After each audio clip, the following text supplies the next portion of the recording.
This is the Lankeleisi MG740 Plus. It's a huge, heavy monster of an e-bike with twin 1000 watt motors. Now you can either select them to be just rear wheel drive, front wheel drive, or use both at the same time for maximum acceleration. Now if you have an unlocked unit, this can go up to 50 kilometers per hour top speed, but my one is locked down to 25 kilometers per hour. So we've got 26-inch sized tires and they are 4 inches wide. So the fat tires, of course, nice and spongy. They soak up a lot of the bumps, especially when you're riding around rocky stuff that I am currently doing today. And they are from a company called Chaoyang. They're either Chaoyang, the brand, or Kenda. So we have Dyson hydraulic disc brakes here. They are 180 millimeters, these ventilated disc brakes, and they're quite powerful. Later on, you'll see with my braking test, they certainly do well paired up with, of course, the knobbly tread pattern of these 4-inch wide fat tires. This is a hardtail bike, no rear suspension. It doesn't really need it with those fat tires. And our front shock here, no brand to it really. Well, it's their own, Lankeleisi. It has adjustable preload. We can also lock out this shock completely. And for travel, well, I'm getting approximately 50 millimeters according to the grease mark here with some of the big drops that I have done around here. For a non-branded shock, it seems to be all right, and it's doing its job so far. Paired with the MG740 Plus, you get this 4 LED headlight. Now, I have seen this model on quite a few different Chinese e-bikes that I've covered over the years, and it is powerful. It does light up the path ahead of you, and I quite like it. There's a little reflector below it, and we do not have a rear tail light.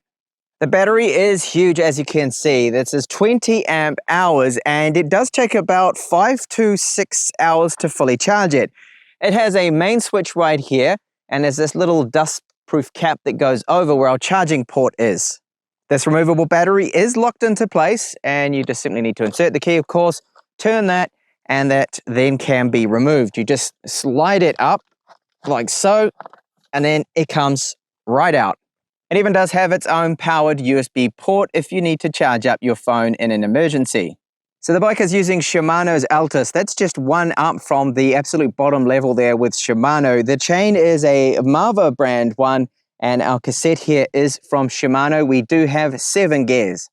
So the bike does have these plastic mudguards that it comes with. Now they are rather cheap, and the annoying thing about them is that they move about quite a bit when you're riding, especially around rocky kind of terrain like where I am at the moment, and you'll find the mudguards will slap up against the frame and the tire. That's quite annoying. I don't even really need them for my climate here because it barely rains. Now, according to Lankeleisi, it can take rider weight of 180 kilos. That is huge. And the seat here, well, it can go up to 100 centimeters and drop down to 85 in its lowest position. Lankeleisi opted for a very wide seat that does have a lot of padding to it. It's very comfortable and helps soak up some of those bumps, but the tires really do most of the work. So our pedals that we do have, they're not Wellgo pedals, but they are a metal alloy pedal, and they seem to be okay so far. And you will see that we can adjust up the handlebar height if you needed to do so to drop it down a little or raise it up. These Dyson levers do feel quite good, being of course hydraulic, a lot better than cable pull systems, the feel of them, and the levers are adjustable too. You have an adjustment. Then we have this, so obviously we've got our power on, up and down those pedal assist levels. There are 5 in total. This is to turn on that front headlight, and there is even a walk mode too. If you hold this down, the bike will just move ahead slowly. That is to help you push it. If you have to do that, if you climb off the bike and push it along, it really does help out. And I see that with a lot of mountain bikes, including my Trek Rail 5 that I own. This is our information to cycle through the trip computer. Then on the right, we've got our all too common selector here for our 7 gears. So this is to go down the gears, and that is to go up them. Now we have a very good bright clear screen, and you can see our battery life indicator. So there are 5 bars, here in blue, each one representing 20% battery. We've got our speed and then our pedal assist levels. So Eco is number 1. It does affect the twist accelerator 2, these levels. Our pedal assist level 2, 3, and 5, which they call sports, the sport mode. Now here, this is very important. You can see it currently states single and F. F meaning, of course, the front motor. That's a 1000 watt front motor. If you press and hold the plus button, up the pedal assist level, keep holding that, it will then swap over, you'll see here, into a dual mode. Now, dual mode, that's not by default. By default, it's always just the rear motor. Dual, of course, is using both of those super powerful 1000-watt motors, and pressing and holding it, you'll go over to either the front or the back motor, which most people will use, and that is the default setting too, of course. And then we have our trip meter here, odometer, maximum and average speed is displayed too.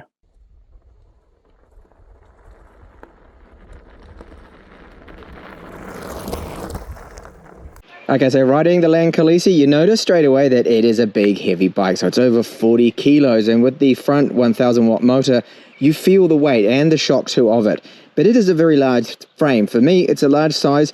The seat height is really good, and it is a very comfortable seat because it is nice and wide, got a lot of padding on it, more than what you would typically have on a mountain bike. So you have the option of using the twist accelerator. Now, because this is locked down to 25 kilometers per hour, I cannot get up to the 49, 50 kilometer per hour top speed. So giving this just a bit of a twist. In fact, I'll do it from standstill here because you need to see this. It's just crazy.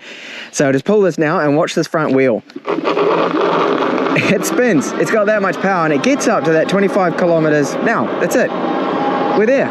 It's so quick, the acceleration on this thing. So when it's unlocked, this is going to be an absolute monster. A little bit like that Go Best GF740 that I reviewed with two twin 1000-watt motors. Now, pedaling, it's got not a torque sensor, but a speed sensor.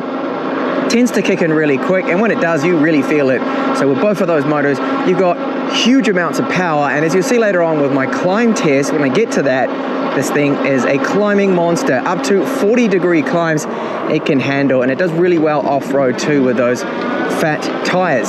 So plenty of room for my knees. I'm in a relatively upright position here, and it is very comfortable riding. And a little bit bouncy as I go along down here because of those nice big fat tires, and they are loud, but I like that about them because people can hear you coming. They're so loud. The road noise you get from that poor rolling resistance of the knobbly tires.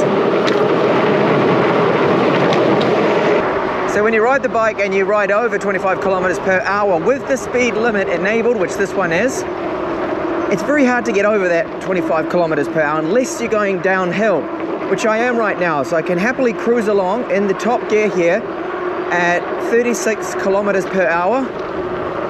Again, you can hear those really noisy tires. And the gear shifts from the Shimano, very good. No problems with them at all.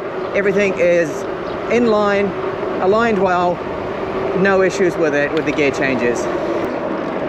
On a flat stretch right now, I'm pretty much stuck at 25 kilometers per hour because if I press really hard, I can just get up to about 26, 27, but with this little climb right now, it'll drop back to 25, 24. You feel the motor kick in for a second, then it kicks out. So that's why I'm kind of stuck at 25 kilometers per hour. Okay, so here we go with my climb test. Now, what I will do is just use the twist accelerator. That's no pedaling at all because we've got that two 1000-watt motors. It's just going to handle this with ease, I know it. Okay, spinning that front wheel. Look at this. And there we go. We are up at 25 kilometers per hour, and I haven't even pedaled at all. So this is just an absolute climbing monster. So I'll stop using that, and then I will start pedaling. Same story. It's rocketing ahead. In fact, I can just go up the gears now. Third gear, fourth, fifth. Not going to be a problem at all for this bike. Now for brakes, we've got those Desland 180mm disc brakes. So I'm going to do about 30 kilometers per hour, full on braking from the white post. And that is really good. Thanks to those fat tires and the hydraulic disc brakes, 180mm, so larger than the typical 160 I do see with these bikes. Really good brakes on this Lankeleisi model. And then downhill, just the same. You can hear some chain noises where it's slapping about a little bit and rattling from the mudguard. Now because this climate it really rains, I would actually probably take those mudguards off. Very good downhill as well. Okay, so what about the range? Using just the rear hub motor, which is by default I managed to lose just one battery bar, which is 20% battery, and I covered 17 kilometers. That's not too bad. Their claim is 100 to 120 kilometers you should be able to cover here, but you'd have to be using the eco pedal mode. Now, I used pedal modes 2 and 3 most of the time there to achieve that. Now, when you use both of the motors, so 1,000 watts in total, it's a lot different then, of course. So for 20% battery loss, I only covered then 12 kilometers. So if you're going to use both of the motors all the time, and pedal assist level 5, I was using pedal assist level 3, you're probably only looking then, I would say 30, 40, 50 kilometers, around that kind of area, 50 kilometers. And if you take it a little bit easy and you do a little bit more pedaling, maybe squeeze out 50 with both of the motors. But of course, you're consuming twice the amount of energy there. And on the climbs, you will notice that. But let's talk about then the climbs on this thing, because it's an absolute monster. It just rockets up anything. It's exactly like, well, very similar to the GoGo Best GF750 that I reviewed, also with two 1,000 watt motors, but that only had the 20-inch size rims. This is 26-inch wheels, and it's a little better there, and it's very, very quick. Now, I've got it locked to 25 kilometers per hour, so if you've got the unlocked model, or you figure out how to unlock it, I haven't been able to do that myself, then this thing is just going to rocket up everything. Off-road, those fat spongy wheels, they do handle things really well, and I recommend a tire pressure of probably about 11 to 12 psi if you're going to be mainly off-road, just with gravel, light little trails, things like this. If you're going to be riding all the time on the road, you're probably better off running a bit higher than about 16, 17 psi. Remember, the maximum for these tires they do recommend is 20 psi there.